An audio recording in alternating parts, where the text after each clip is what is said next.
What's up, everyone? We're live now. I'm going to wait a little bit, have the chat open, drink my coffee.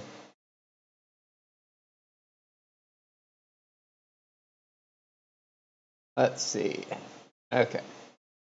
Go to YouTube. Go to my channel. Here we go.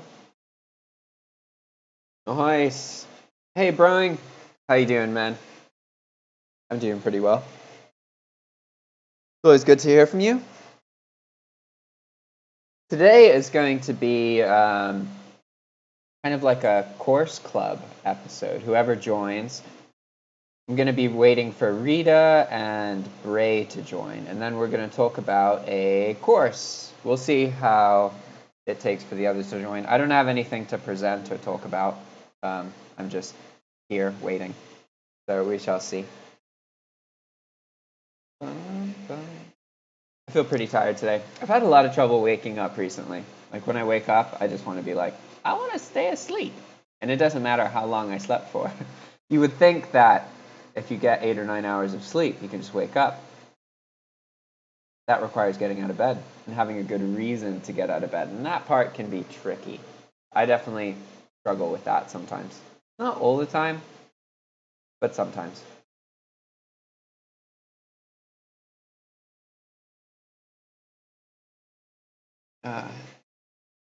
Good morning, Abdurrahim. Abdurrahim. Hello. Good night or good morning or good afternoon, wherever you may be. It's probably in the night where you are. For me, right now, it is 11, so it's still technically morning. Actually, wait, no. 10.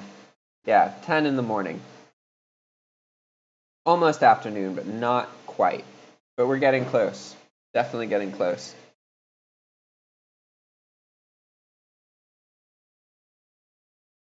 Now is a good point. If any of you guys want to ask me anything, drop shipping questions, whatever, I'll talk about it. I literally have nothing to talk about until... Hey, Bray's here. All right, never mind.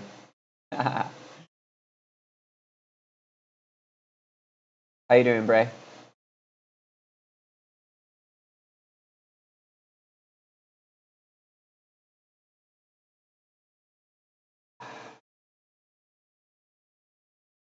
Oh, look at this.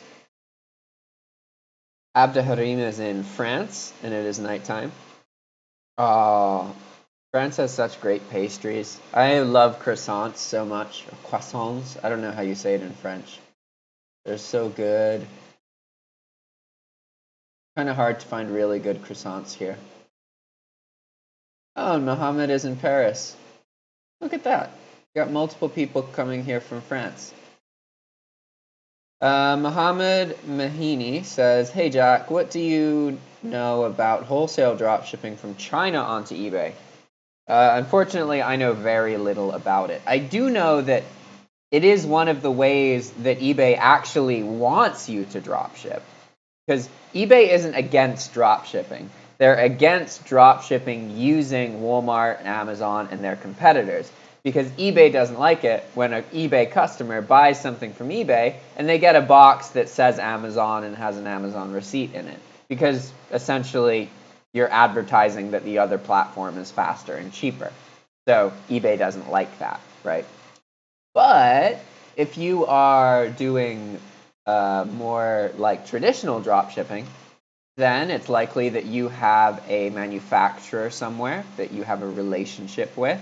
And when they send out your order, it's not going to arrive in a box that says Amazon or Walmart, right? So eBay is more open to this kind of drop shipping. And they actually do allow you to do it. It is allowed to do wholesale or like a lot of drop shipping from these Chinese sources. Because from eBay's perspective, you're not taking customers away from their platform by using this form of drop shipping. However, when it comes to actually finding the connections and getting the relationships and talking to the right people, I don't know what to tell you. I don't have like any experience at all with that kind of stuff. Can you hear Bray? Are you here? Can you hear? Yes, sir. I can hear you. Sound great. Hey! Awesome. Sometimes I'm in moods where I can talk for like 30 minutes before people join. Not today. So I'm glad you joined. We'll probably give like 10 or 15 minutes to see if the others join, and then we'll talk about that course. Yes, sir. I liked it. I definitely want to talk about the takeaway I got from it later on. Let's see. Then Mohammed Mahini says using Shopmaster doesn't cause trouble. Probably not. So most of the concern about tools connecting to the eBay API, I personally don't believe are viable concerns. But a lot of people do. Like most people who dropship don't use the API anymore. I don't know about Shopmaster, unfortunately. I would assume that it's probably paranoia and you don't need to worry about it, but I could be wrong. And then Abdaharim Polsakam says, what advice can you give me about wholesale in Europe or USA? Well, wholesale means, by definition, if you're buying wholesale, that means you're buying lots of something. So you may buy like 100 of an item, and then you resell it. It's easier to have better like profitability margins when you're doing wholesale. However, it's also really easy to lose a bunch of money and buy a bunch of stuff that you can't sell at a profit. So you have to be a bit careful. You have to do more research. You have to like really know what your products are and how other related products are selling, how regularly they're selling, all of that. All of this information is important. If you're doing wholesale, it's mostly about the relationships you're able to produce with people. Because just because you can purchase something wholesale and resell it, that means a bunch of other people are also doing that. So you want to find a situation where you can purchase something for wholesale, but other people can't for whatever reason. They don't know the person. They don't have the right connection. You want to be purchasing stuff that isn't easily available to most other people. In general, whether you're drop shipping, whether you're making courses, whether you're doing wholesale, one of your goals should be, how do I get involved with as little competition as possible? How do I do things that other people can't do? How do I figure out how to stand out from the competition? Because essentially, if you have a crappy product, but nobody is competing with you, it's really easy to sell your product. If you have an amazing product, but you have hundreds and hundreds of competitors, it's going to be really hard to sell your product. The quality of your product is important, but it's not actually as important as how much competition your product has. So anytime you're doing wholesale or any of this where you have to make purchasing decisions ahead of time and then resell the stuff, you really need to make sure that you understand the scene that you're in, that you are doing research to make sure that you know what your competition is, you know how much they're selling stuff for, you know how regularly they sell. You should be comfortable and aware of all of this information. You should never just blindly be buying stuff expecting to resell it and earn money. Yeah, it's possible to do that, but it can be tricky. So, all right.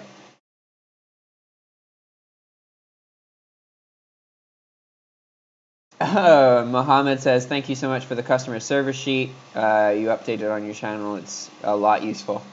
That's awesome, man. So for those of you guys watching the stream, I have a open source document anybody can use. I'll show it real quick. It's on my YouTube channel as well if you want to find it. But if you go, I need to go to Google Sheets. Now if we scroll down, where is it? Here we go. Jack's free eBay customer service spreadsheet. Okay, so I made this thing, right? And basically the way this works is it shows the life cycle of an eBay sale. So if I go here and I zoom out a lot more, you can see that it starts with the buyer viewing the item. They purchase the item ships, gets delivered, these windows close, and then this is the end. Okay, so 180 days after the sale, it's final. Nothing else can happen. No returns can be opened, etc., etc., etc. But that's it in the perfect case, right? Where everything goes right. That's what these green boxes are. Now, every blue box is an opportunity for something to go wrong. It's like, okay, well, the item didn't ship because the buyer never paid. The item didn't ship because the buyer asked to cancel it. The item didn't ship because the order is out of stock and it can't be fulfilled.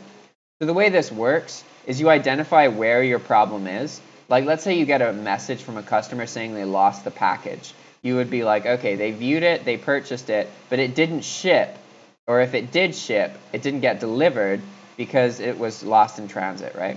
So then you just copy this part, click Control Copy, Control F, and Control V. And this is going to find your answer, right? So for lost in transit, 3A, this is what you do. You call the source, you get a refund, or you get the item resent. Next, you communicate with the buyer, telling them that a new item is on the way or that it was lost and they're receiving a full refund. So this is that document he was talking about. It literally is just a workflow, and it tells you exactly what to do when something goes wrong. And most problems that you're going to come up with or come across are in this document. So it's really good for beginners who feel really nervous about eBay and about like messages they get from customers. It really, really helps make sure that you aren't stressing out as much and you can see, okay, every problem has a specific solution. This is the problem. Here is what I do. The document doesn't really help in cases where like you get banned or you get in trouble. It's more about like a daily workflow problem. Like if you have problems with orders or problems with your customers, typically the answer is going to be found in that document. So feel free to use it. It's free. Anybody can access it. So, all right. Okay, cool. I'm done looking at questions now. Now, what's up, Rita? What's up, Ray? You guys good to talk? Yep. Well, how you doing, Rita? I know she was on just a minute ago. Yeah, she was on Discord. Oh. I'm not sure if she's lurking or if she's Hi guys. participating. Hi. I'm here. Good I'm morning. just trying to wake up, I guess. Me too. I can see that. You don't look like your usual awake self. But you had your tea? Yeah, well, I'm actually all out of tea, so I'm drinking coffee. That could be a Uh-oh. reason, though. Normally, I drink like 10 cups of tea a day. I prefer the steady caffeination instead of the coffee, which tends to make you super caffeinated and then you crash. So, like, I Right? perceive that I feel more tired when I'm drinking coffee regularly. I can have one cup of coffee in the morning and it's fine. But usually I have one cup of coffee and then I just consistently drink tea for the rest of the day. But if I have multiple cups of coffee, I usually get sleepy, but I can't sleep. We're so complex, aren't we? Yeah, it's irritating sometimes. And so different from each other, like what's gonna work and what doesn't, you know? Bray, do you drink coffee?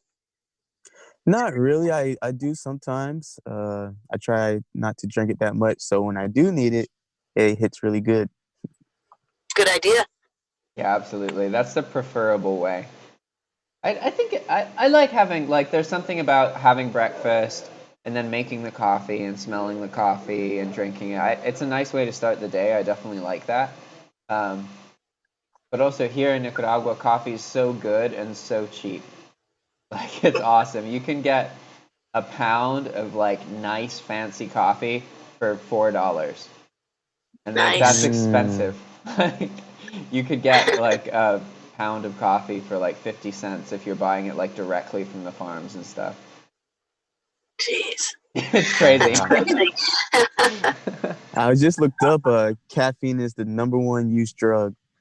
Hell yeah. And it's also like so many people in the US, I don't know about the rest of the world, but in the US I would regularly get frustrated with my friends because they would be like, "Oh, I have insomnia. I can't sleep. You should drink less coffee." No, it's not. It's not the coffee. The coffee doesn't affect me.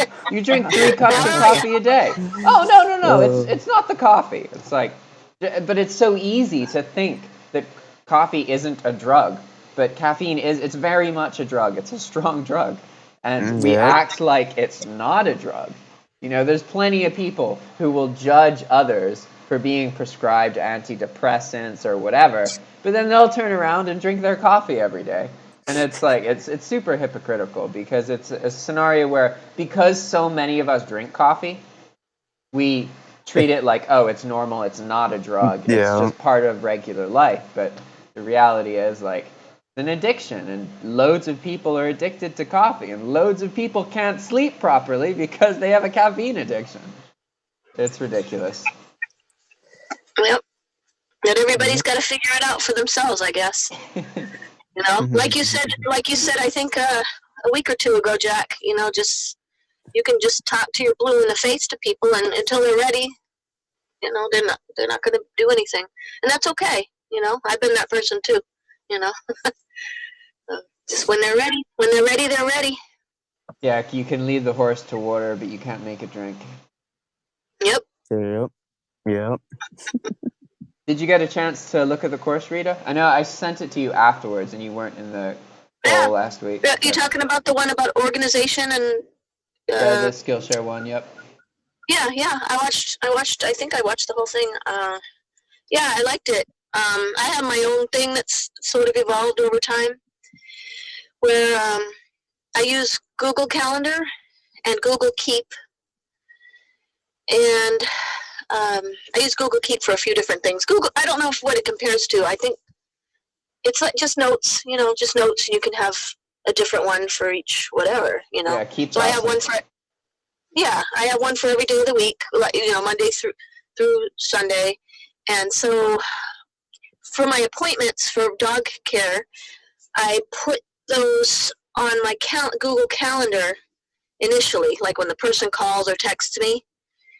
And I actually put it in two places because it's just, I like to have it like pop up first thing in the morning so that I can put it on Google Keep for that week. Because sometimes these appointments are made far in advance. Yeah, so easy to forget. Yeah, so they're on the Google Calendar, and then they're going to pop up at like 2 in the morning.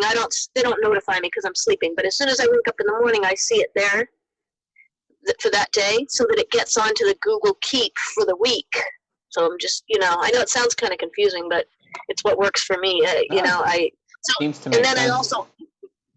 And then I also have it on the actual time, so that when somebody else is trying to make an appointment, I can see. And that's actually I just started doing that because I kind of screwed up one and I had to reschedule because I had double booked myself. So I not only have to have it pop up on Google, you know, notify me on Google Calendar first thing in the morning, but I also need to have it, you know, at the actual time as well, which is, you know, what everybody does, but whatever. So, but Google Google Calendar has it where when you set the appointment, you can, right after you've saved it or whatever, you can immediately duplicate it and then put it on a different time. So it makes it pretty convenient. Like so I'm probably, yeah. So once you've made that thing that I've got this time, this date, any notes you wanted to take, save it, and then you can immediately duplicate it. And then, like I said, I have it coming on at like 2 in the morning notification. So does that mean that when you do wake up and you look at your phone, there's a couple notifications of each appointment you're doing that day? Yeah. Nice. That's useful. Yeah. It's like a double reminder. Yeah. It's like a triple reminder. Yeah. Because I need that for the appointments especially, because every day is different with dog care. You know, I have regulars that can be anywhere from 2 to 7 days a week, you know, anything in between. And then they'll have, you know, the as needed people that just come up whenever, you know, that I have to add in, and it can get kind of confusing sometimes. It's like putting a jigsaw puzzle together, you know, can I do this job or not? Like, you know, you have to be pretty organized. I know it sounds simple, but it's, you know, you have to be kind of organized or you're gonna mess up. Somebody's gonna be mad. And some dog is not gonna be able to get out because you screwed up. So this has evolved as I've gotten busier and busier. I've had to just keep evolving it so that I don't screw up. Because I do. I have had screw ups, believe me. You know, usually it works out. Something happens, like the client like texts me some instructions or something for that night, and I'm like, oh, I'm like, you know, like going over there tonight, okay. You know? So thank God I've usually been saved by something like that, so it doesn't go too sideways. But yeah, I don't like that. I want to be, I want to be on top of things. So Yeah. that's kind of how my thing works. And I definitely don't want to do any new apps or anything. Like, this is kind of working for me. It's developed. So I'm good with it. Your clients will literally shit on the floor if you don't show up. I can say that I don't have to worry about that. If I miss an appointment, usually that doesn't happen. There we go, man. They go gone crazy. And then I have to clean it up. Yeah, it's Yeah, bad. Crazy world. That's a good way to start work. It's so very motivating to stay organized. And I don't want them to suffer, because some of them will hold it and they'll just suffer, and I don't want that. So yeah, so that's kind of I guess that covers my thoughts about that video. And he did the gentleman did say something along those lines. When you don't keep switching around, don't keep switching your methods. Yeah, stick with something that works for you. Yeah, find something that works and just stick with it. They're all probably very good apps. You know what I mean? You can make them work, whatever one you pick. As long as you just look at it. You got to keep looking. You got to look at your calendar. You got to look at your notes. You know what I mean? If you forget to do that, then you're in trouble. Yeah. But that's what's great about notifications on your phone, right? It notifies you. So for those of you guys watching the live stream, we all took a course over the week, a Skillshare course. Let me show you it real quick. This is the Skillshare course. It is a course actually by the founder of Skillshare, and it's all about some of the apps that I'm using for myself. It's about like scheduling and productivity and making sure that you're aware of how you're spending your time. And one of the things he talks about that I like is categorizing your time based on like value. For example, you have like $1 tasks and you have like $10,000 tasks, right? And then you have like, okay, maybe $100 tasks and $1,000 tasks. You don't literally have to know how much money your tasks make, but you have to be able to compare them to each other. You should be able to look at everything that you do, right? Because as we live over the past 2 weeks, we have done a bunch of tasks. Whether we've tried to or not, every action that we do, whether it's waking up, going outside, eating, going to the bathroom, these are all tasks, right? So essentially, you have to be able to compare them to each other and think, okay, that task is a $1 task. That task doesn't bring me anything or barely brings me any money. Whereas that task is really important, right? That brings a lot of money. So in my case, for example, these kind of calls, I don't get paid for these calls. I get a little bit of ad revenue, but really I don't earn that much money. But for me, it's a really high priority task because this is networking. This is how I get the relationships and connections that are the focus of my life. So for me, these are my most important tasks, doing these calls, connecting with other people. Whereas a least important task would be like looking at my email, especially my email. My email is super messy, right? Looking at it doesn't really do anything. It's not something that's super useful. There's also not a lot of situations where I would need to respond to something quickly because of my lifestyle, right? However, that doesn't mean it's not important. It's part of it. But there's probably a better task that I could spend my time with. For example, changing my filters and organizing my email inbox. That is a much better usage of my time than checking my email, because it means that task of checking the email will become less time consuming and much more effective if it's really easy and quick to do, right? So there's all these different kind of tasks, and you have to be able to know what you want in your life and compare them. And so that was just a summary for those of you guys watching who don't know what we're talking about. But now, Bray, I would love for you to share what you thought about the course, what your takeaway was, etc., etc. Yeah, you just went over it. I was going to say the point value to your task. I've been hearing it a couple times and I haven't tried it out yet. So I'm gonna try it out and put some point values to what I'm doing daily. So great videos. What do you think is a good way to categorize? Because he used 4, I think, right? He had like the most expensive, least expensive, and 2 medium ones. Do you think that's I think good, it. or what do you think? I think you just do it like just add up the points. Have you a little sheet, a little legend, to where each one of your tasks is numbered to a specific value, and then each day see how many points are you making a day, and Hmm. try to beat yourself every day. Try to make more points per day. But I mean, like, how do you determine So which tasks it's are more worth it's more more points, right? value. Yeah, yeah. Like, would you say that a Mm. basic task is 1 point or zero?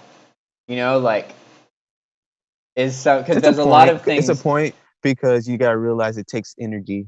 You know. Yeah, but what if it So doesn't do anything for you? Like, if mm, I'm spending 2 hours every day watching Jersey Shore, I don't have anything against Jersey Shore, but I don't think that would make my future better in any way. Whereas watching no, YouTube cooking videos, it's still entertainment, but I'm learning about YouTube, I'm learning about my career, and I'm cooking food for there's a whole bunch of things I get out of it, right? So from my perspective, especially if you're using a point system, you need to be able to acknowledge that not everything you do in a day is valuable to you. Because there are some things that we do that don't contribute. And like, I'm not saying watching Jersey Shore never contributes. Like, for example, if you want to be part of reality TV, you want to study it, you want to create a reality television show, then watching Jersey Shore is absolutely relevant, super relevant. So it depends on what you're trying to do with your life. But I would like to point out that it is important to at least have a classification for tasks that you don't actually want you to be doing, right? Because we all have things like that. We have habits that we question ourselves about and we don't know if they're actually worth it, right? Like maybe we resent ourselves a little bit for doing them. I wouldn't say all of us are like this, but like me personally, I've had so much freedom that now almost everything I do contributes to my future in some way. Um, or I'm just really good at finding ways to tell myself that something contributes in my future. But it didn't used to be like that. I used to spend significantly more time watching TV and like feeling frustrated about things I couldn't do anything about. Um, just kind of sitting around and not like resting, just being distracted. Because I think it's really healthy to have time where you're not doing anything because that helps your mind recover. But it's not healthy to constantly be distracted and not be doing anything, if that makes sense. Kind of yeah, weird. yeah, But yeah. so, I kind of, that's why I say they should put at least a point or a half a point, because even though, they could get something they could be expired, from whatever they're watching or some leisure activity. So, I think you should get at least 1 point, but it needs to be the lowest point. but couldn't that just be its own tier? Like, couldn't you have tasks that you do that you don't want to do anymore, that you don't think contribute, and Yeah, I low saw point that he color tasks, coded those on and his then calendar. high point tasks, right? Yeah. Yeah, he color coded those on his calendar. So his tasks that are more important were in red, and his tasks that were more leisure were in green. And yeah, I think that's a good way to do it. So yeah, I didn't think about it that way. So maybe I could think about it. Well, that's what I'm trying to help understand is what is the system, like what kinds of tasks are there? Because I know that I can understand the first part, that there are tasks that we do, but maybe they're not relevant to us at all, right? Then there are tasks that we do that are a little bit relevant. They're the tedious things that we have to do, but they're not directly contributing to what we want. And then we have the like high value tasks that directly contribute to what we want, right? So like Mm, um, if you're drop shipping, for example, then a high value task is listing items because you listing is what creates the potential for sales. So your focus has to be on listing items, not on doing all the busy work, logging into your eBay account and looking at the views and watchers on your listings, because that's something that's useful, but you looking at your existing listings doesn't grow your business, right? So that would be an example of a task that's like mid-tier because it is relevant. It is something. It's not counterproductive. Actually, it may be counterproductive. Yeah, but it's hard. That's why I'm trying to. How do we set up a tier system so we can easily and confidently understand? Okay, this is something that is productive. This isn't productive.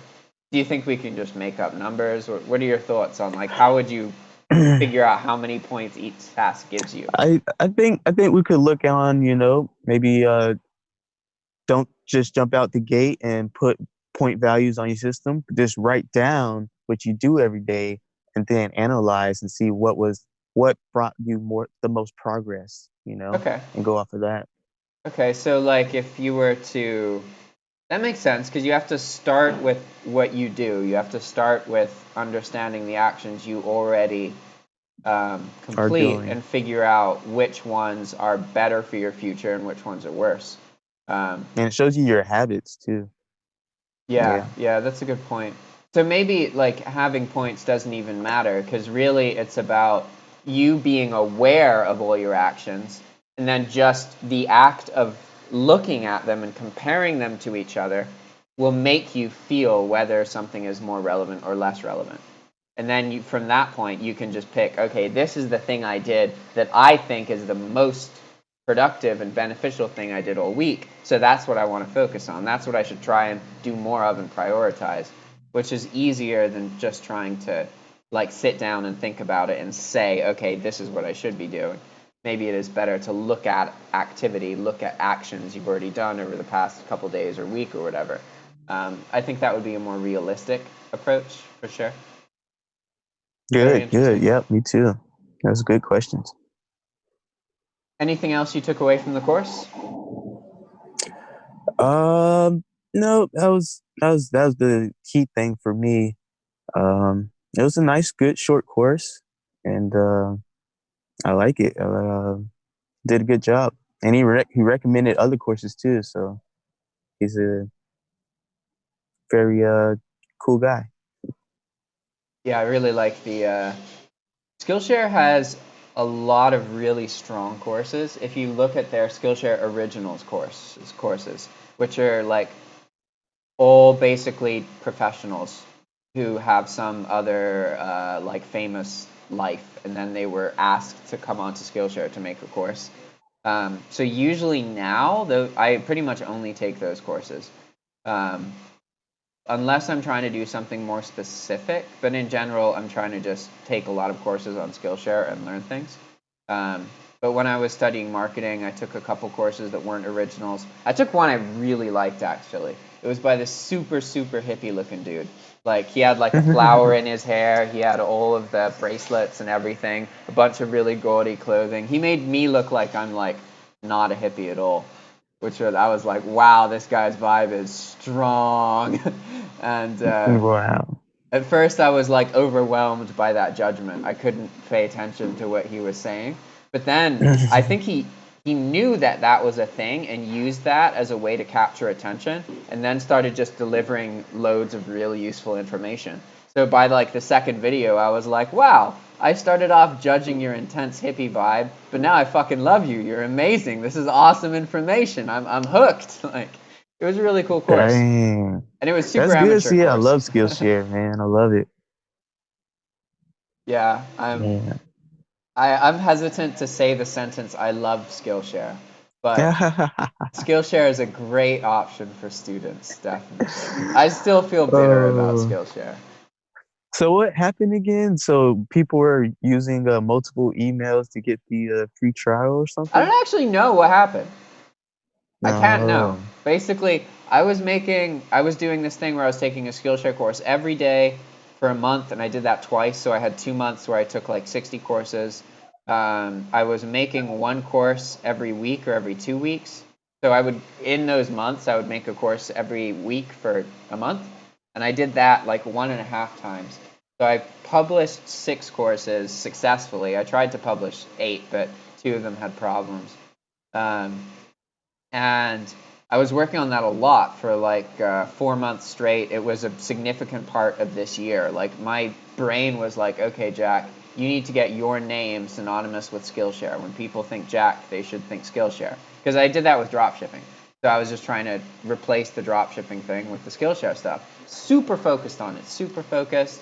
And I started earning some pretty good money on it. Like in the beginning on Skillshare, I earned like a couple $100 or something. And then by like the third month, I had like $600 paycheck, and one of them was $1,200, and that had a bunch of referrals. But then basically, I got banned. I literally just woke up one day and I was banned, and I was like, "The hell? What what did I do?" There's a 3-strike system. They didn't even use the 3-strike system. And it Dang. turns out that all they were able to tell me was that a high amount of my referrals came from the same credit card number. That's it. So that showed me that if you want to, you can get a Skillshare instructor banned simply by abusing their affiliate link. It's like, what the fuck? And so from that point, I lost like all interest in Skillshare, even though I knew that it was technically possible to like make a new account to deal with stealth and like, because in general, if you can get used to stealth on eBay and Amazon, you can stealth anything. Like, because those are two of the harder platforms to use to create new accounts on once you're in trouble. But all these other platforms, like Skillshare, for example, I just made a new account with my same email address using that little plus trick, and I'm still using it. It's been like 4 months. And they haven't banned me or anything, so I'm like, okay, whatever. But it was a big learning lesson for me because I was still relying on these other platforms, and it showed me that I can't be doing that. I have to spread and diversify, and I can't be focusing on one thing. Because it screwed me. That was the most emotionally traumatic thing that's happened this year by far. Definitely. I was so proud of myself. I had felt like, oh, this Udemy thing happened. I'm now earning money from not drop shipping information, selling new courses. I was super happy, super excited. So when I got banned, especially because I got banned for something I didn't do, and I didn't even I got in trouble once on Skillshare before. I got 1 strike, I learned my lesson, and then I was like, I'm still 2 strikes away from being banned. I felt safe, right? And I wasn't. It didn't matter. And then the same thing happened to Chris. Chris Lynn. That's crazy. Was it the referral part too? They give him a reason, or? Yeah, except in his case, he has a big enough YouTube channel that he has enough publicity. He was able to get his account back, but then he just stopped because he was like, "This is dumb." But he did get his account back because, ironically, Skillshare like reached out to him, and then he was like, "Yeah, sure, I'll make a video, but you guys banned me," and then they were like, "Oh, unbanned." It's like, what? So they didn't even realize that he was on the ban list when Yeah. they reached out the first time. Mm. And there's tons of evidence online about them doing this to other people. Yeah, It's like, yeah. it's not a good platform for instructors. It's a great platform for students, but it's really shitty for instructors. Oh, yeah. It seems like the more you try to push your course out, the more potential I'm all emotional trouble you now, can get. man. I'm thinking about Skillshare again. Oh Like man. my So basically, ex-girlfriend. go ahead, Jack. I was saying it's like the ex-girlfriend I haven't gotten closure over. I've pretty much gotten closure over it, but I see now that I still feel anger and frustration because I feel angry and frustrated right now. So. Well, it seems like they do sort of I guess you call it a bait and switch or something. They get you on there and you get a bunch of new people for them, and then they drop you. They just dump you. Yeah. That's kind of what it seems like. I know, that's literally what happens. And there's also a bunch of frustration from the students with Skillshare because when you sign up for Skillshare, you get a free trial, right, for 30 or 60 days or whatever. And then you have to pick, okay, how much are you going to pay once the trial ends? Because it's like you have to supply your credit card to get the trial, right? And you can pick between a monthly payment of $15 a month or a yearly payment that's like $8 per month. But the way that they show you the metrics, they show you, okay, either $15 a month, they show you the number 15, or $8, and they just show you the 8, or whatever it is. And so it looks like you're selecting the cheapest option, but really what you're doing is saying, hey, when my trial runs up, I'm going to get a $98 charge because it's 8 times 12 or whatever it is, right?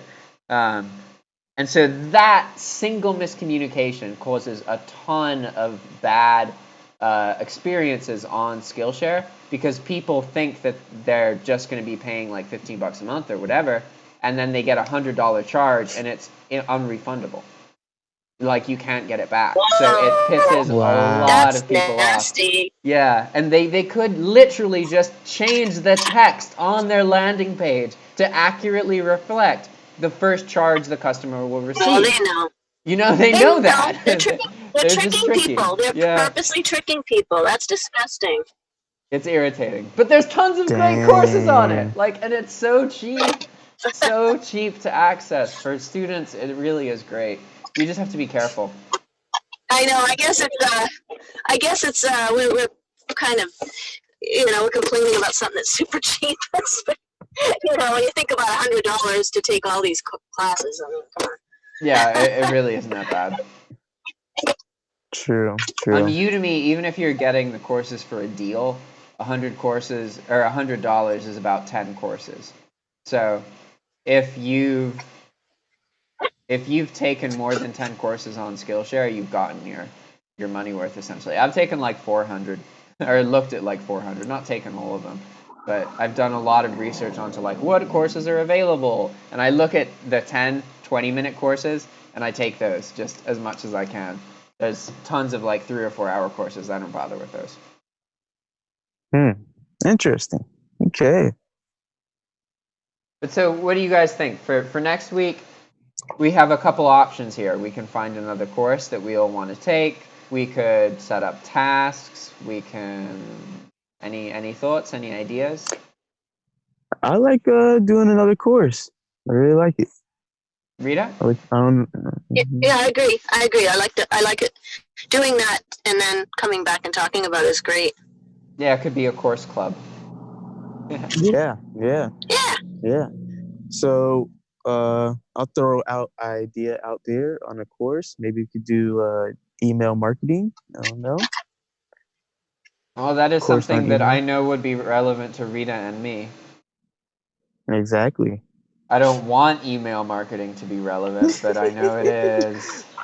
Yeah, I know you talking about you need to build a list. I groaned when you said that, Ray, to be honest. But it's off and on. I mute it sometimes. Yeah. I have studied a little before, so like sometimes I'm like, when I've already studied something, I don't want to study it again, but that's just my head talking. That doesn't mean I don't need to, and doesn't mean I don't need to get motivated. Okay. And do you guys understand what MailChimp is? Yeah. Yeah. What's MailChimp? It's like a thing that just sort of automates a lot of it, right? It automates a lot of the things that you need to do. There are 5 Skillshare original courses related to MailChimp, which is a lot. That's a lot of content. Wow. And they're all by different people.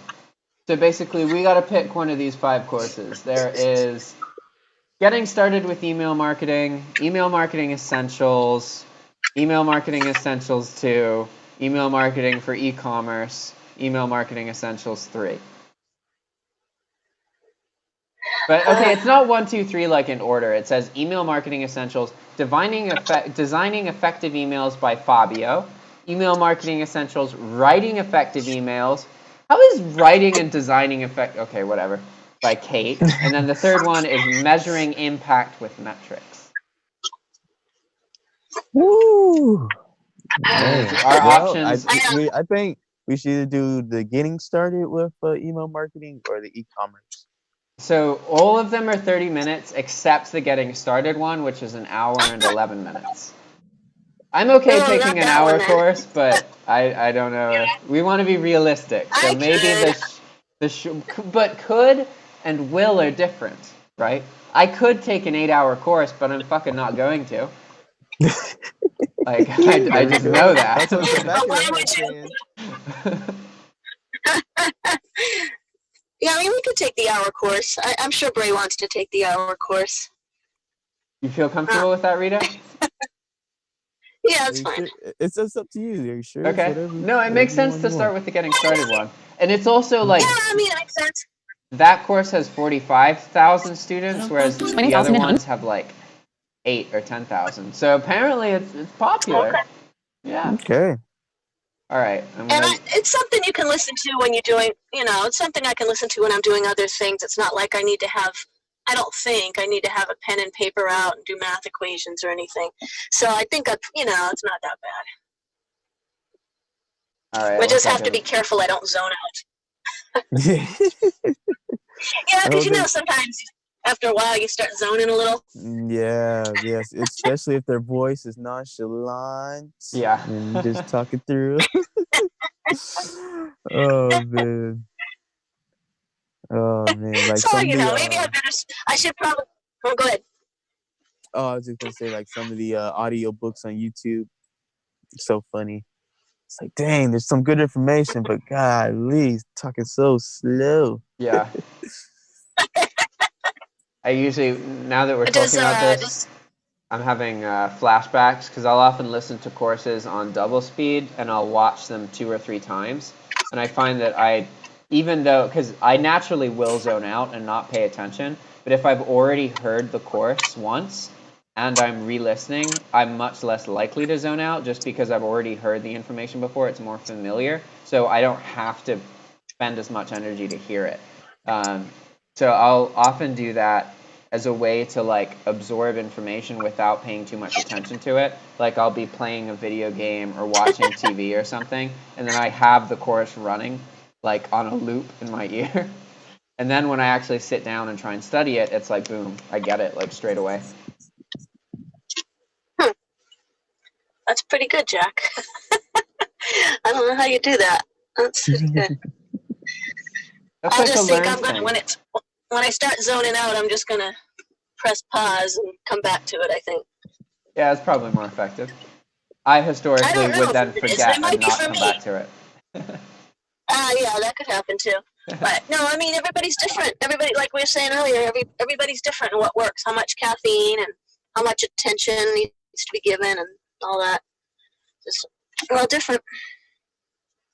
Looking at the live stream chat real quick.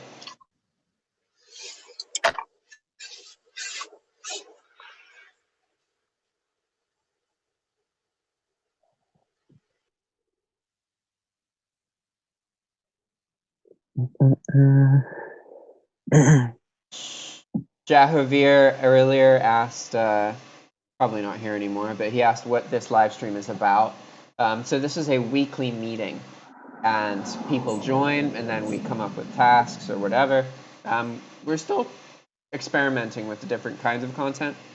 So it used to be that we would each have a task that we would work on over the week, and then we would talk about it at the next meeting. But for this one and the previous call, we pick a course, and then we take that course, and then we talk about it at the next meeting, like a book club, except for courses. And I really like this. I think it's pretty dope. Ironically, B's not here, and he's the one who suggested the course that we took. But hey, actually, no, he's the one who suggested the course taking idea. I picked this course, the previous course. And then one other comment was Muhammad Mahini says, I have a bad, I have bad ducking habit, smoking. Which he meant bad fucking habit, or a fucking bad habit. And yeah, smoking's super tricky. I can talk a little bit about that because it's something that I have a lot of experience around because I'm a young person. I live in a country where tons of people smoke cigarettes and drink. And that's like, I think in these countries like Nicaragua or Morocco, it's more common that people consume alcohol and smoke cigarettes than in the U.S. Like cigarette consumption is high in the U.S. It's higher in the whole world. But in general, there's a bit less hardship that drives people to not give a fuck about their lives and smoke cigarettes. Because generally the recurring theme in people who smoke cigarettes regularly is that they don't have a deep appreciation for their health, and they have some level of self-resentment. So, and there's also something they're kind of trying to escape. Like most cigarette users that I know have like kind of retail jobs. They have jobs that they really don't like, and the cigarette gives them control in some way. It gives them the feeling of control, because you can feel really shitty, you can feel really unhappy, but at least you have a pack of cigarettes and you can go out back and smoke that no matter what's happening to you, no matter what's happening at home, no matter what. And that's like what I've observed as one of the main reasons people continue to smoke. But really the biggest reason is how social it is. It's really easy to stop smoking if you're hanging out with people who don't smoke cigarettes and never initiate it. However, if you are around people who are smoking, it's very hard to stop. And it is more of a reflection of the groups of people you interact with than it is of your own individual abilities and whatnot. So the easiest way to stop smoking is to stop hanging out with people who smoke. But that is really hard and really challenging, especially if a lot of these people are like your good friends, because chances are, if you're smoking cigarettes, you probably aren't proud of that. Very few people who smoke tobacco actively are like, yeah, I'm a tobacco smoker and I'm happy with it and I'm going to smoke every day for the rest of my life. That's super rare. Most of the time, there's some level of shame because everybody knows that cigarettes kill you, right? That being said, it's not effective to try and scare people into not smoking. Like personally, two of the people I'm closest to that smoke regularly, like one, her father almost died of lung cancer, and the other, his father did die of lung cancer. Yeah, they still smoke. So like, don't think that you can just scare people into not smoking by being like, oh, it's horrible, you're gonna die. The reality is they probably already know that. And getting someone to stop smoking is hugely complicated. Nicotine is an incredibly addictive chemical, and it's not even that alone. It's the mental and the social understandings. Like, in order to really stop someone from smoking, whether that's yourself or to be an influence on someone else, the main factor is the social part. That's big. It's really about who you're hanging out with. Like me personally, okay, my father died from cigarettes, right? I've witnessed lung cancer very intimately. The person I loved most died from it. That being said, I will occasionally hit a cigarette. Like if someone I really like and care about and I'm close to is smoking, and I see that, I want to share that activity with them. So I'm constantly fighting that, and I don't like feel like I have like a nicotine addiction really, but I will occasionally like take a hit of a cigarette, right? That's how it starts, Jack. Well, now I've been like that for a long time. I literally, Yeah. I think because of my experiences, it can't escalate to the point where I smoke a whole cigarette or I purchase them, because that literally never happens. For me, it's a very, like, when I'm around people who don't smoke, I don't even think about it. It's not a factor at all. With weed, that's not true. Keep in mind, I'm talking about tobacco. Weed are very separate things. You shouldn't compare, like, smoking weed to the same as smoking cigarettes. They both have pluses and minuses, but that's a whole separate thing, right? Right now, we're just talking about tobacco smoking, because the reality is you're paying for your closer death when you smoke tobacco. So that there's a lot to unpack with that, and it's tricky. I want to the person who's talking about that being a bad habit that you want to get rid of. Like, I want to tell you some useful, great advice that can help you, but it's hard, really hard, and statistically, you're way less likely to quit unless you find people who also don't smoke. Um, Normally, that's how it works. You could become very self-controlled and become diligent and just stop yourself, but if you're able to do that successfully, you're able to overcome a cigarette addiction, you could do a lot of awesome, amazing things in life after that point. Like, that means you have a serious degree of self-control and discipline, which will then translate into a bunch of other stuff. So, good luck. I guess. Right. So how you think most people start smoking? Is it more of a social thing? Getting introduced to it by their Well, friends? it depends now. Now the gateway is these e-cigarettes and vaping. That's like Mm, definitely how most people get, because it's so much easier. Like to hit a vape, like the you're not crossing that barrier of smoking something, but you're then introducing nicotine into your life, and especially if you're doing that regularly, like that's a huge problem in the U.S. and a lot of other developing countries now, because tons of young people are getting hooked on nicotine and then proceeding to then start smoking cigarettes. It's like that gateway theory, except actually real. dang. But it Okay. used to Okay. I be, see. so that's the main reason that a lot of these flavored cigarettes are illegal in the United States is because they used to function as gateways for kids, because kids in general don't like the taste of cigarettes. But if you start them off on vapes or you start them off on menthol cigarettes or cloves or flavored cigarettes, then they become addicted to it, and then they become much more likely to participate in smoking regular cigarettes. Usually, people won't just start with regular cigarettes. Like, less people are likely to do that, and that's why it's tricky with all these vaporizers, and that's why in the U.S. they tend to make flavored cigarettes illegal because it tends to be a ramp into regular cigarette use from young people. But my understanding is that it's typically a social thing. Like you, as a young person, you are always kind of looking for groups to fit in, whether you realize that or not. Maybe you already have that, but you want to like both learn who you are, but also be respected by other people and like connect with them and share with them. That's like the base of being a human and learning to grow up and et cetera, et cetera. So most of us will be in a scenario where we're around people who are smoking and we have to either make a choice of not being like that or joining. And it's usually easier to just join, right? And obviously, not everybody smokes, but a lot of people do, specifically in scenes where like it's all of the people who work at this coffee shop and they're hanging out, or all the people who work at this McDonald's and they're hanging out. There's definitely a correlation of cigarette consumption and these kind of retail jobs. Um, if you compare like the amount of cigarette smokers in like a doctor's practice compared to like a Starbucks, like the Starbucks has way more cigarette smokers typically. And that's true whether it's like McDonald's, Burger, any kind of retail establishment has a higher rate of the people, the employees using cigarettes and that kind of thing. Unfortunately. Yeah. True. And peer pressure is a real thing, even though it's not that people go, come on, have a cigarette. You know what I mean? Like, it's not as bad as it was portrayed on television, I don't think, for most of us. But there is a subtle thing. Some friends of mine, when we went to a bar a couple weeks ago, they all went out to smoke, and one of them jokingly said, "You should start smoking." And I was like, "Oh hell no!"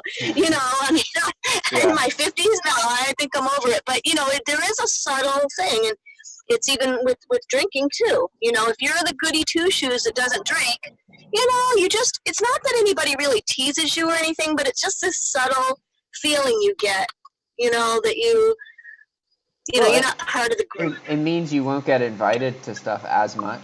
Like people here, I have a ton of friends in Nicaragua, but they know not to invite me to certain things because I don't drink and I don't like being around the party scene. So me deciding to refrain from that literally means I don't get included. And I don't want to be included, so I'm happy with that. But if you were a person who really wanted to make new friends and was really lonely and was having these kind of problems, what would you do? You know? Hmm. Yeah, you got to really go out of your way to find your people. You know that don't do those things and that you can relate to. It's a lot of work. It's like been Yeah. my life work. It seems like it's been my adult life work, especially since my kids flew the coop. You know, it's just. But that's what that's part of what this is about. Is just getting with like-minded people. Yeah. Yeah. Thanks, Jack, with the Mastermind group. Yeah, yay, Jack. I'm curious if the person. I'm gonna look at the chat again real quick. Okay. Okay. Yeah, I have a Okay. feeling the person who asked that question, they asked like 20 minutes before we started talking about cigarettes. So they probably didn't hear it. Another comment about drop shipping. eBay drop shipping doesn't work the same as it used to. Damn.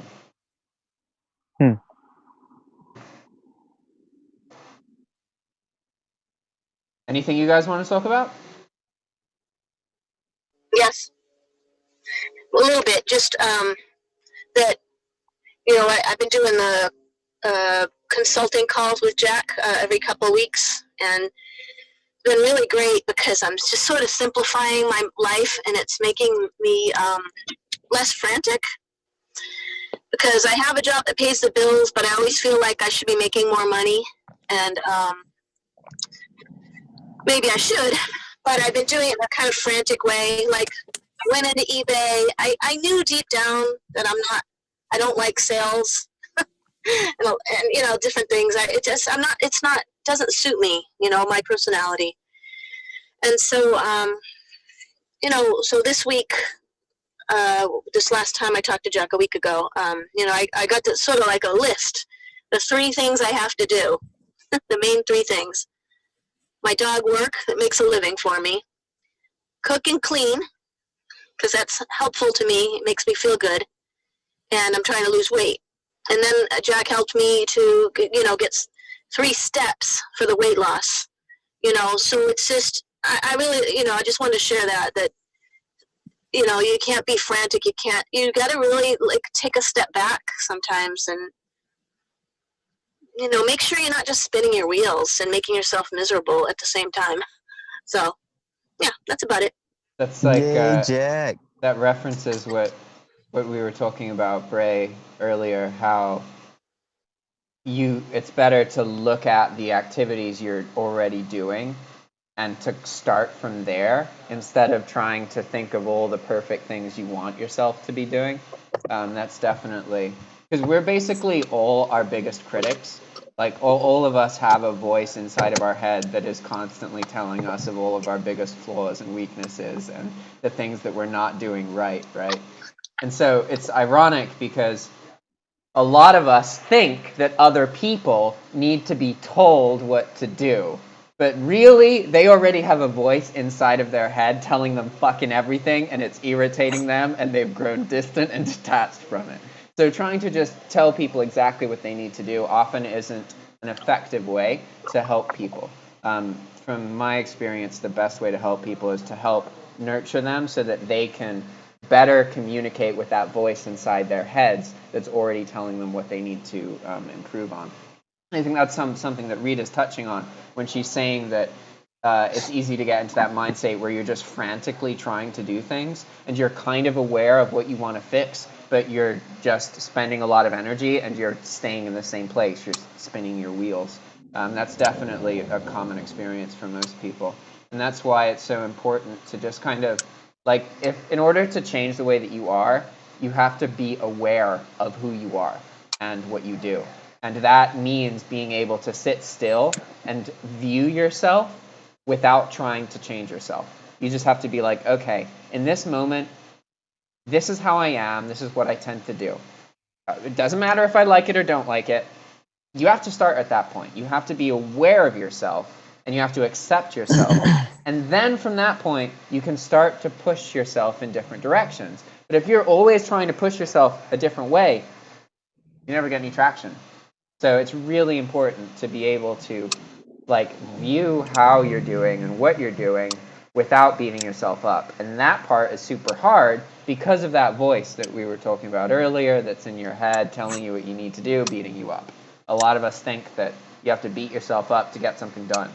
But really, it's a really ineffective way to get stuff done. You should just love yourself and nurture yourself and put yourself in environments that make you do these things. So you almost do it subconsciously. You don't really have to think about it, right? And that's one of the reasons I focus on keeping my environments clean. And I have to learn a lot about this because I get frustrated enough with myself and cleaning up after myself that the second you add 5 other individuals, it's super overwhelming sometimes, right? So it's literally impossible to always keep a clean environment. And I used to feel more stressed about that because I thought that it was the environment causing me stress. But now I see that the ideal headspace to be in is one where you walk into a room and you do one or two things to make it better. So every time you're going into a place, you're aware of the items you're using and you're just putting things back and making it a little bit better. That headspace is perfect because that is exactly what you need to improve in business. It's not about seeing everything that's wrong and feeling angry or frustrated. It's about as soon as you open up, as soon as you enter a space, you do something small that makes it better. And then you go into another space, something small that makes it better. These little steps are really, really important. And that's why I place so much emphasis on maintaining a clean environment. It's not because of the clean environment. It's because the act of maintaining a clean environment puts you in the headspace that makes you progress whatever it is that you do after. It's a good habit. In other words, you're developing a habit which will make your muscles, your habit muscles stronger, so then you can take on another habit later, right? Yeah, exactly. And so, like, taking this space, just eventually I will do something different that's probably not eBay. Day trading feels and different things appeal to me. But I want to take the time this time to really think about this. Will I like this? Am I suited to this? Before I spend hours and hours obsessing on it, Yeah, definitely. And you True, really didn't very enjoy true. eBay. Like, you found no joy. You didn't even care when items would sell. That wasn't exciting to you at all. So I think it'll No, be pretty horrible. easy to find Because I something don't that you enjoy more. Yeah, I just didn't have the time. I mean, I'd get some order for some stupid little thing, and I'd have to go to my storage unit, and the whole deal. It's like, oh my god. So, yeah, it's just not for me right now. I mean, maybe if I was just doing eBay and that was my day, and every day I went to the storage and got something because I was selling things regularly, that's different. But because I was doing it part time, to go to the storage unit 5 minutes away just for I sold some garbage bags. I don't even know if I made money on those. I was just I wanted to put some, stuff in the queue that would sell, just to keep Yeah. the store moving. You know how people do that? I'm like, oh my god, I got it. It's like gonna take me an hour to get this shit out the door. Come on. That's just it's not right. So anyway, it's okay though. I've learned so much, man. Nothing's really wasted. I've learned so much about business and with the eBay, when you learn that sometimes you have to lose, sometimes you don't make money on something, or you might even lose a little money. I've sort of brought that into the dog thing where I used to be so cheap, I wouldn't buy my clients Christmas presents. But when you think about, some of my clients I make thousands of dollars a year on, certainly I could spend a little money letting them know that they're appreciated, and Yeah. that's something that I learned from doing eBay. So it's never wasted. eBay's it's a good business experience. And you may be onto something by maybe the way you were using eBay just wasn't right for you, but in the future you'll find something that you enjoy. Like, who knows, your mentality could be different. I will say that Yeah. when I used to sell on eBay, there were times where I would sell a bunch of random stuff and it would sell and I wouldn't really feel that excited about it because it was a lot of work to pack and ship. But then on the busiest day I ever had, eBay wise, was selling Magic the Gathering cards, and I sold like 40 of them a day after I listed all of them for like 3 or 4 days, and it was super busy, like super interesting. But I was really excited about that, and I think one of the reasons was because it was so standardized.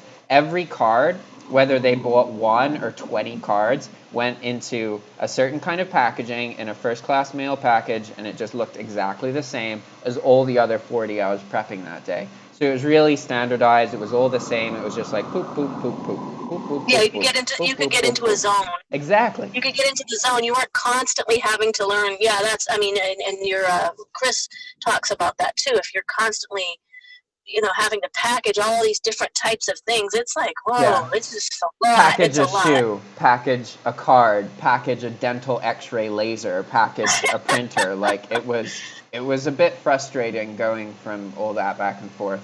I definitely enjoyed, like, the most fun I ever had on eBay was selling Magic the Gathering cards because it was standardized, they were really high value, Like in that like 1 week, I sold $3,700 worth of cards, and like Ooh. it was amazing. And they all sold super quick because the person who I was selling them for had 30,000 Magic cards, and he had already separated all of the valuable ones, and he just gave me a pile this big of valuable cards. So I was going through that, and every single one of them was worth between like 10 cents and $100. So I didn't have to deal with anywhere near as much sorting as going through all of the cards. But if I was in the States, that's something I would actually pursue, is trying to figure out where the Magic the Gathering scenes are and how I can become known as the person who sells your cards on commission on eBay. That was a huge moneymaker. Like, it was way more effective than anything else I ever did on eBay, because I earned like $780 off commission in like 5 or 6 hours of work. It Nice. was like Nice. way better than anything ever I did before on eBay. And it only And happened I have. twice. Oh, go ahead. Go ahead. Only happened twice. Yeah, like Yeah, there were I two know it's not times. something that's it's not gonna Yeah. happen all the time. I have an opportunity that I sometimes forget. I live near Disneyland, and my best friend's son goes every year at a certain times. I don't know if it's just once a year or a few times a year. He goes and does arbitrage. He buys his stuff at Disneyland and then he sells it for a lot more on eBay. And then he also goes down to Comic-Con down in San Diego and does the same kind of thing. And he knows what to buy, so maybe I need to take him to lunch or pay him $100 to learn from him. And maybe that's something I could do just once in a while for some extra money. That would be kind of Yeah, that sounds quick, interesting. and easy. Disney products Yeah. have a huge following. Like, Oh huge. yeah. Oh yeah. And if you've got the latest, hottest thing that everybody wants, then that Starbucks thing, it looks interesting too. I don't know how they do it, but some people seem to be able to get a hold of these Starbucks things, I guess cheap, or I don't know, if they're just paying retail. Well, it's regional. So, like, I'm assuming you're talking about the collectible mugs that Starbucks sells? Yeah. Yeah, Yeah, so, and then also those big tall cups, whatever they call those. yeah, I know a lot about that because I used to work for Starbucks and I wasn't allowed to do it, but I wanted to. But because I was employed by them, it's like a conflict of interest or something. I don't remember. Like there's scenarios where you can get fired if you're reselling merchandise because as a partner, you get a discount. And basically, the reason that works is because Starbucks has a huge following, and they have seasonal and regional products. So there's windows of time where you can purchase them. For example, like I can't purchase a Seattle Starbucks cup in Washington, D.C. I could buy it on eBay, but I couldn't go to a Starbucks and buy a Seattle cup from D.C. I would only be able to buy the D.C. cups. So for that specific reason, you can sell them online to people who aren't in your location. So you can go to a Starbucks, buy a bunch of Washington, D.C. Starbucks cups, and then sell them online, and a bunch of people in California and other places who collect them will purchase them. So you can purchase them or sell them for more than you purchase them from. And also, every season, Starbucks has like temporary runs of mugs where they create them and there's a limited amount of them made and they don't make any more. So if you get your hands on some of these and they end up being popular, you can resell them almost like a month or two later, really quickly, really, and make profit from it that way. There's a lot of different things you can do. I'm guessing you have to have kind of an eye to know what people are going to value 2 months down the line. You know what I mean? Because otherwise you might get stuck with some mugs. Unless you're really into that. It helps a lot to be a part of like the Starbucks culture in some way, because then you can understand it better. Like you get used to their seasonality, you get used to their marketing their marketing tactics.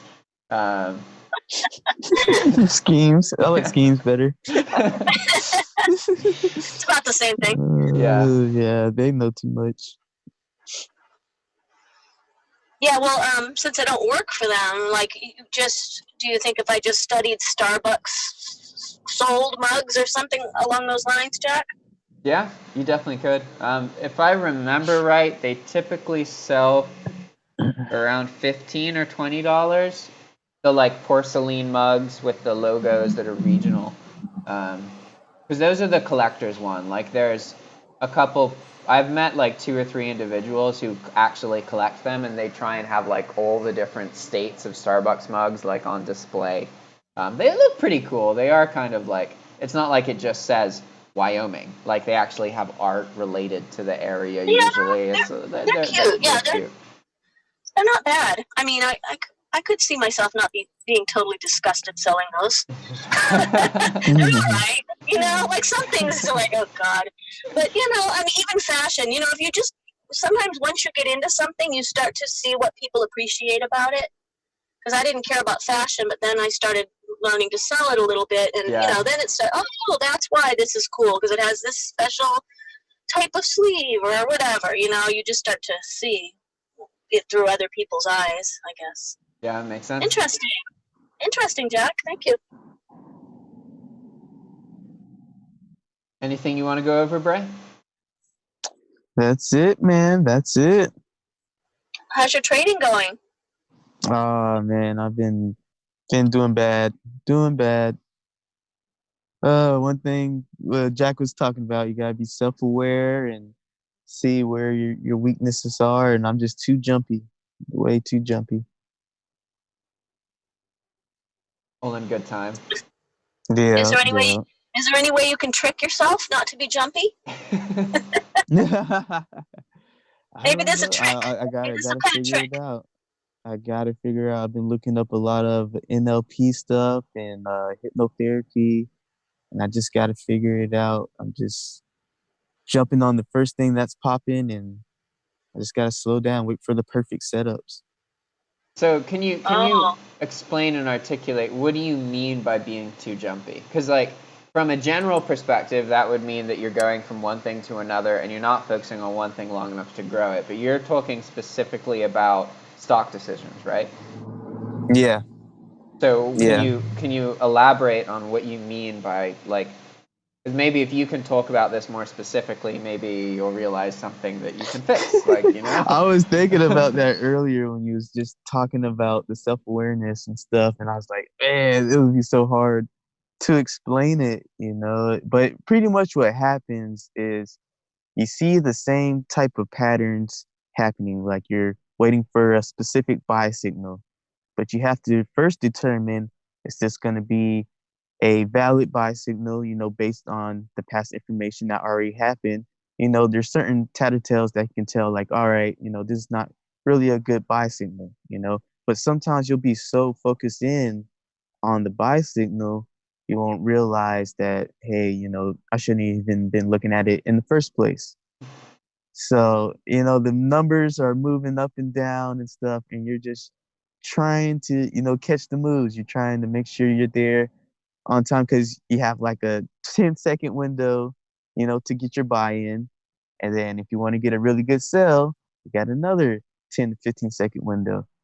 So it does get the type of trading I do is really gets pretty intense. Oh, that would be. I can see where that would, because you don't want to miss an opportunity too. So then you just jump on something because you're afraid you're gonna a little FOMO. Yeah, and it's a big mind trick on you because you'll watch these stocks go up. You'll be looking at the stocks and you're like, oh, I should buy right there. And then you'll see the stock going up and it goes up 40%. You're like, dang, why didn't I buy? It was a really good buy. So now you're searching for a good stock to buy to make yourself feel good because you just missed out on a good buy and you want to make money. So it's you gotta slow yourself down and realize like just look for the perfect setup. Like every day there's a perfect setup if you just wait and do it. So which do you think it's better? Is it better to be more patient and then not end up buying anything? Or oh, okay. So don't even have to compare the other one. That's the better thing. Okay.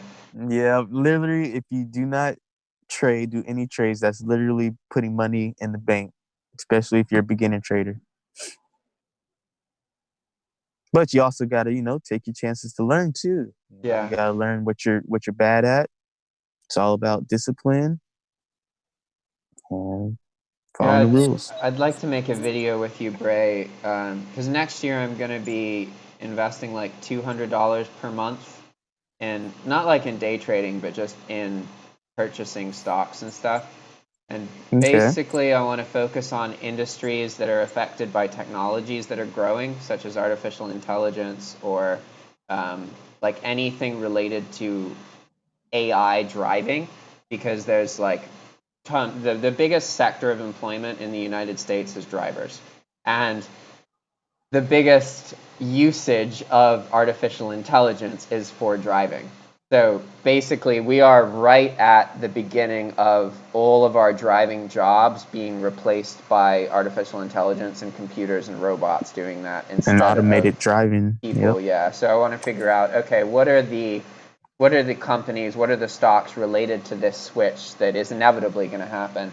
And also think about that in other ways, like what other technologies are going to become necessary for our society as we develop. Like there's tons of people retiring compared to the amount of people like being born at the moment. For the next like 7 years, there's a huge spike in retirees. So what is that going to affect with companies? Also, like how will the political circumstances of countries affect companies? All these things I'm trying to think about and make sure that I invest in products that are related to technologies that are going to be more mainstream in the future. But yeah, it would be cool to make videos about that in the future. That's not Okay. something I'm worrying Okay. about till 2020. Jack, There we go. do you have any writers or anything that you follow that are exploring that sort of thing as far as stocks, to buy and stuff? No, I don't really know Yeah. anything about it. Oh. Bray does, though. Yeah. So I followed this psychology guy. He used to work at one of the trading firms at Goldman Sachs, and he developed he just studied traders. He studied hundreds and hundreds of traders, and he figured out, what's the main thing that held them back from being the type of trader they want to be. And it's all about their belief systems. If they have certain beliefs about money, that, money just doesn't come easy, or, just pushing buttons to make money is a somewhat of an easy thing for them.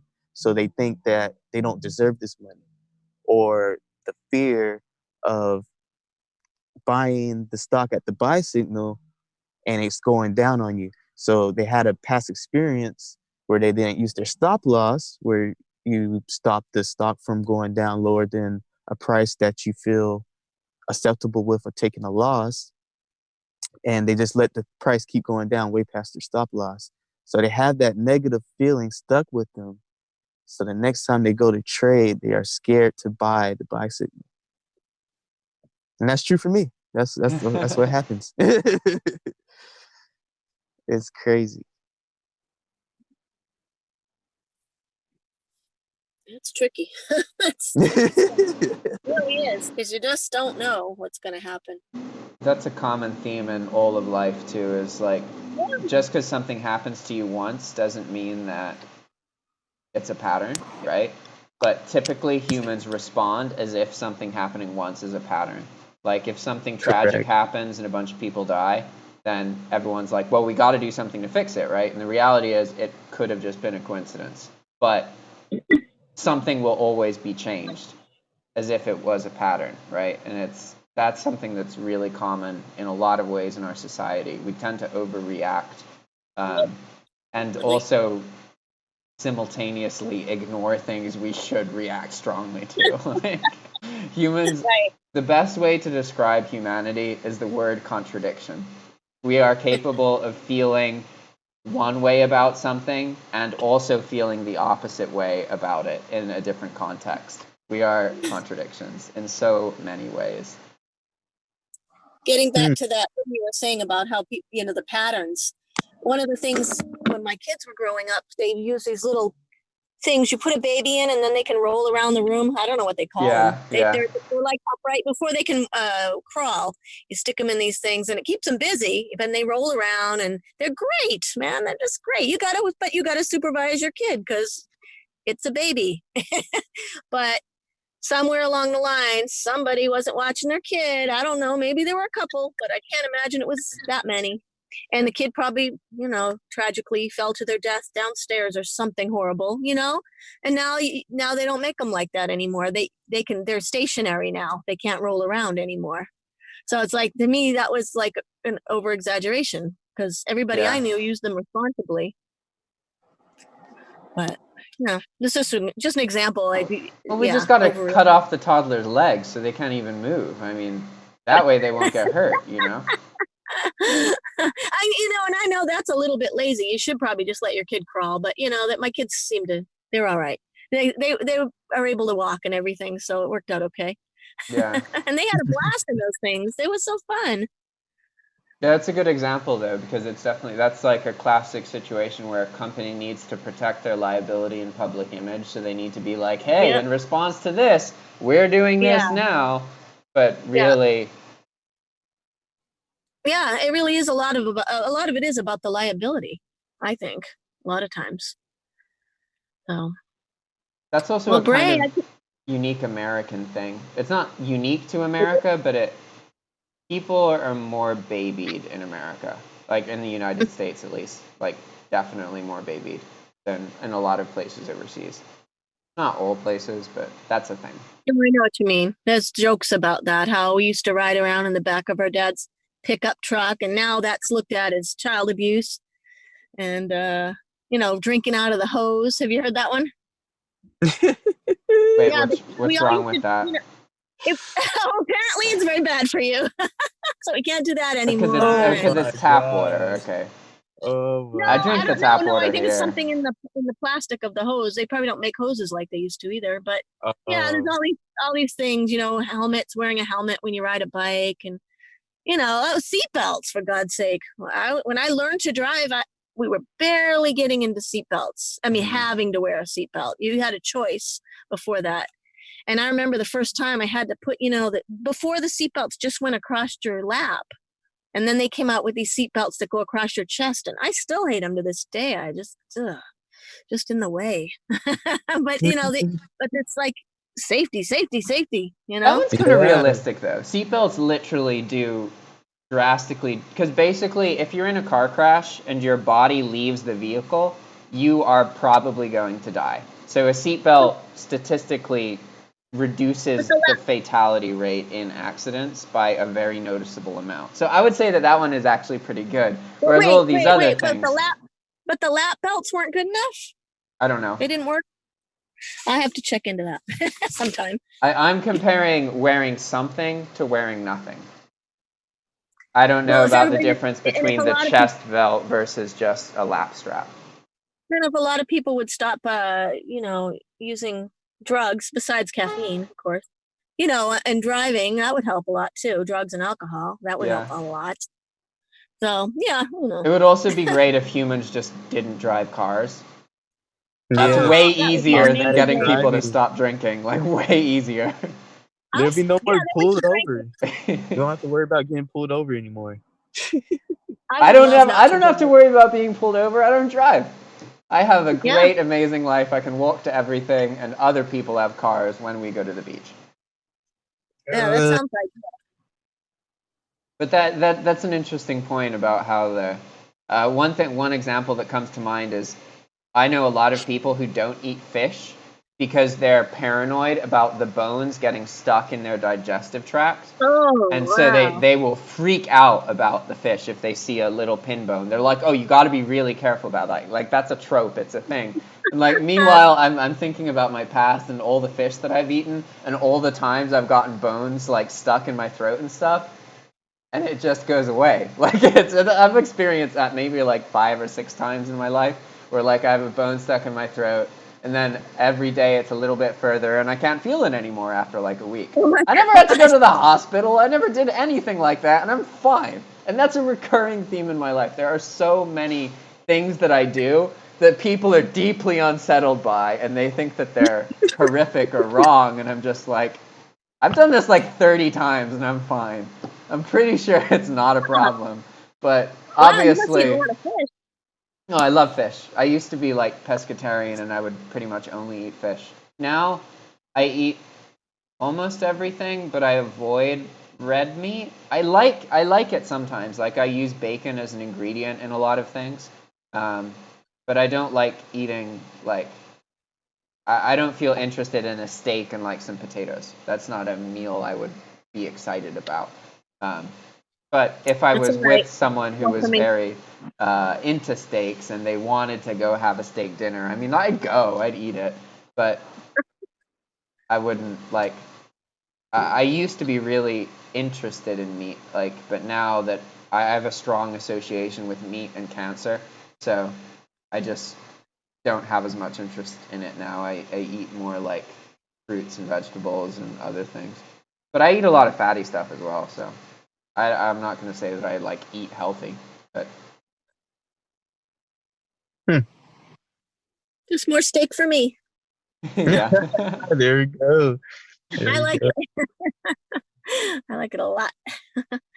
But What's your favorite kind of steak? rare. Oh, When okay. it's going moo.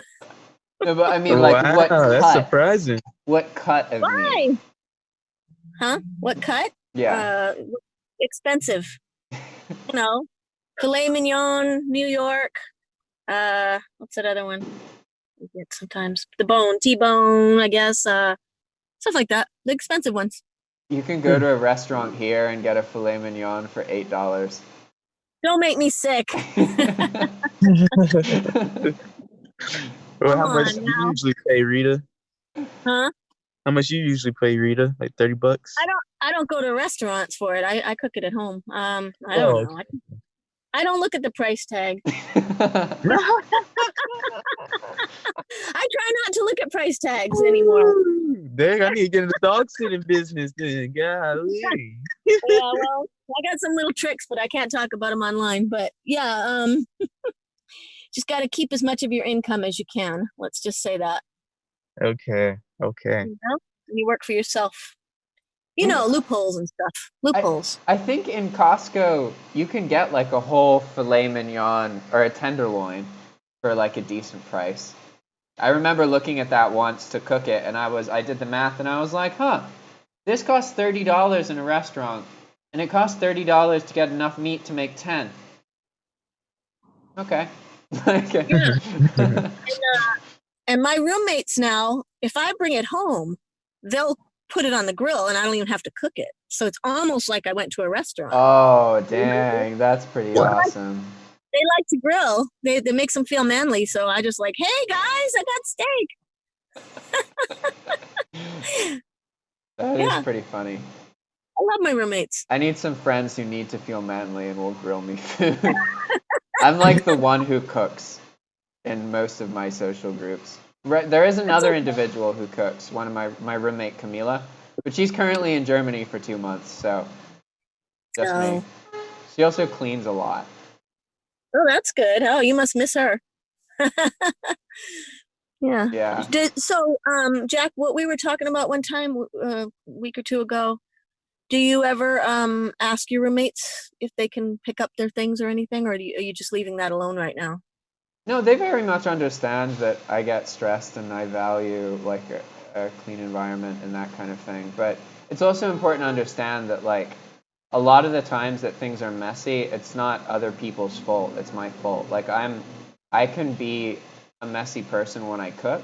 And like I know how to not be messy, but I'm not always like that. Like when I'm happier, I'm cleaning as I go. But sometimes if Yeah. I feel a little bit stressed or whatever, then I won't do that. Um, but in general, I have so much more time. I don't just like clean up after people and feel frustrated and not communicate that. Um, Typically, if I was feeling frustrated while I was cleaning, I would give it some time and then I would reflect and ask myself, am I feeling frustrated because I'm mad at myself for not cleaning? Or am I feeling frustrated because I'm mad at other people? And usually I see that it's my fault and that I was frustrated because I wasn't doing something regularly. There is a kind of common theme where I'm very willing to clean an environment. I don't think of whose dishes are whose. I don't like that isn't something I conceptualize. I just see that there are dishes and that they can be cleaned.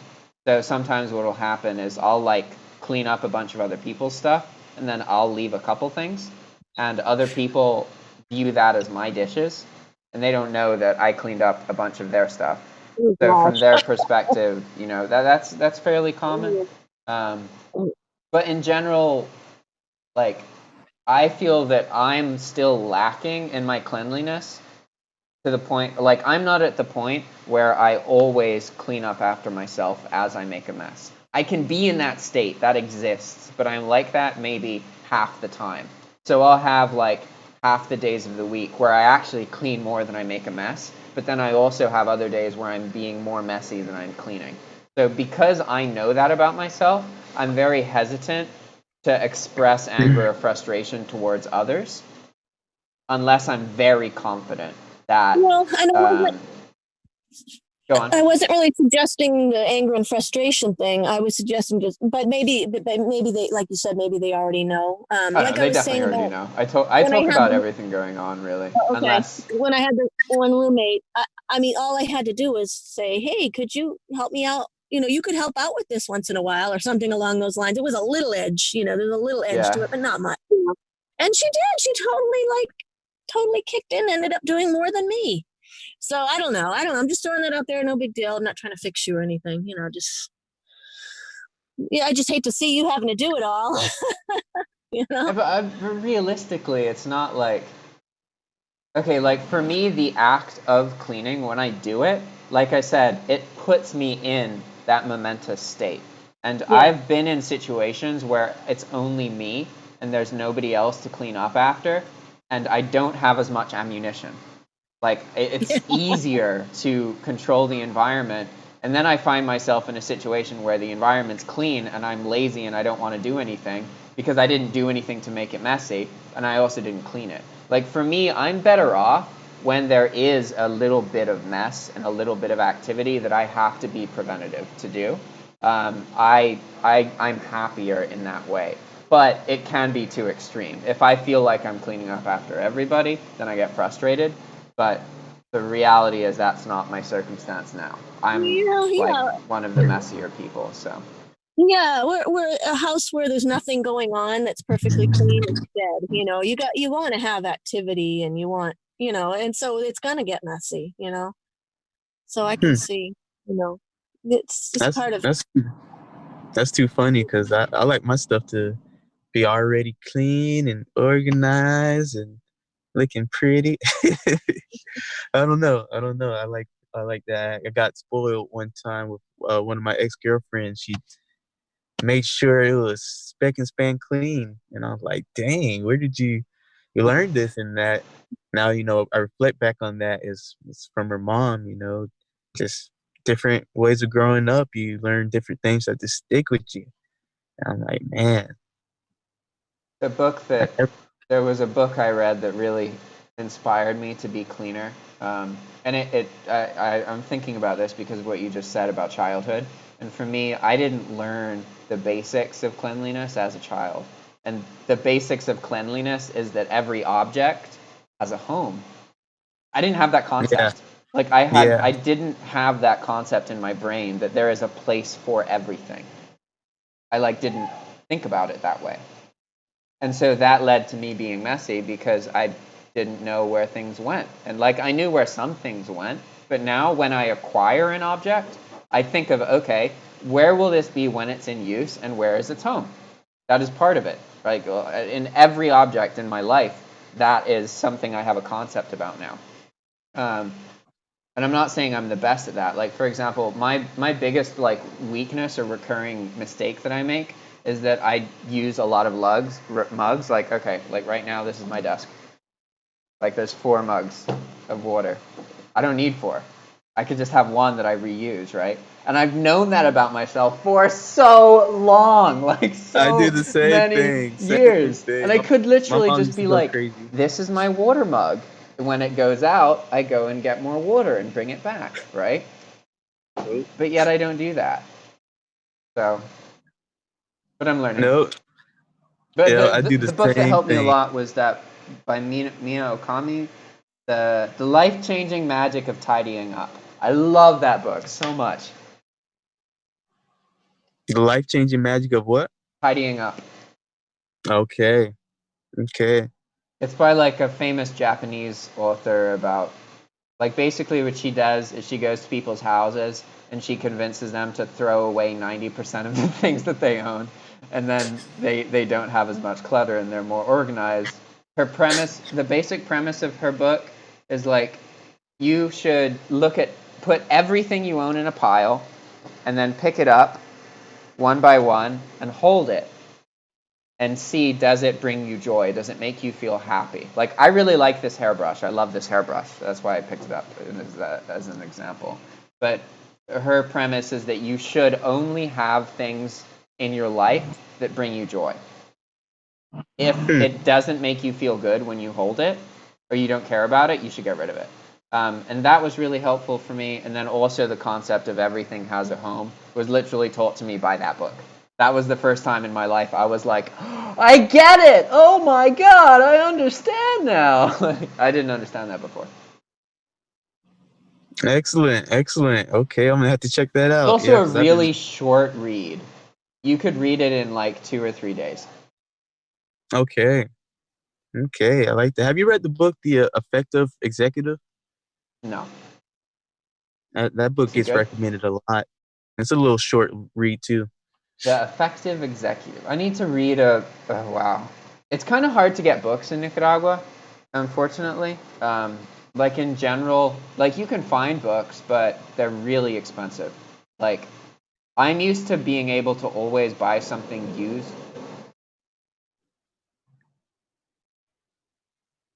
Sorry, that was a large vehicle or a small earthquake. I got distracted there. What was I talking about? Getting books. Oh, yeah. I'm used to, in the US, you can order something used on Amazon, and you can get a book for like $6, including shipping. And like, that's how I got every single one of my books. I love getting beat up books with notes and stuff written in them from previous people. So I used to read significantly more, whereas now it's like $20 to $60 per book. And I have to go a bit out of my way to find it because you can't get things shipped directly to you here. So. Wow, man, and there's no libraries, huh? No, they have libraries. I just don't go to them. Okay. Yeah. But it's also like the libraries would be in Spanish. Yeah, exactly. And a lot more historical content and older fiction books, not so much like recently published self-improvement or business books. Those are kind of hard to find. So, Amazon doesn't deliver in Nicaragua yet? No. What about eBay? eBay does, but it's really expensive. Oh, because the shipping, of course. Yeah. Something is like drilling into the ground outside. I'm super confused right now. The whole house is like vibrating and there's a bunch of noise outside. Yeah. Hope they don't tear nothing up. It's all good. Probably something fine. All right, guys. So we have our course. We know what we're doing. Anything before I end the call? I think that's it for me, buddy. Thank you very much. It's great. Rita? Yeah, just thank you so much. It's been great. This has been one of the best calls, I think, for me. Yeah, I love that you guys actually come back and we have like a rapport. That was my whole goal with this, is to like have like a little YouTube family where I can connect with people and we can get to know each other and we can like come to understand each other and feel these bonds. Because as a YouTuber personally, I used to have way more insecurities about my audience because I relied on comments as a way to communicate with them. And comments are just a way for your audience to express their deepest insecurities and fears. So it's not an effective way to communicate. It's way better. Yeah, it's way better to talk to people directly face to face because then you actually get to know people instead of just seeing comments and Yeah, comments can be kind of ridiculous. But anyway, I've really loved this as well. I'm excited to continue doing this. It's almost been a year now, actually, that I've been doing this. Great. There we Yeah. go. We're gonna do something special for the anniversary. It started in January, like on January 14th. But it wasn't this format, and the Discord channel didn't exist, and it was just like by invitation. There was a landing page. There were a bunch of people were invited. Like, it was completely different. It's cool seeing how it's evolved. Anyway, thanks. See you next time, guys. All See you right. next week. Ciao. Bye, Jack.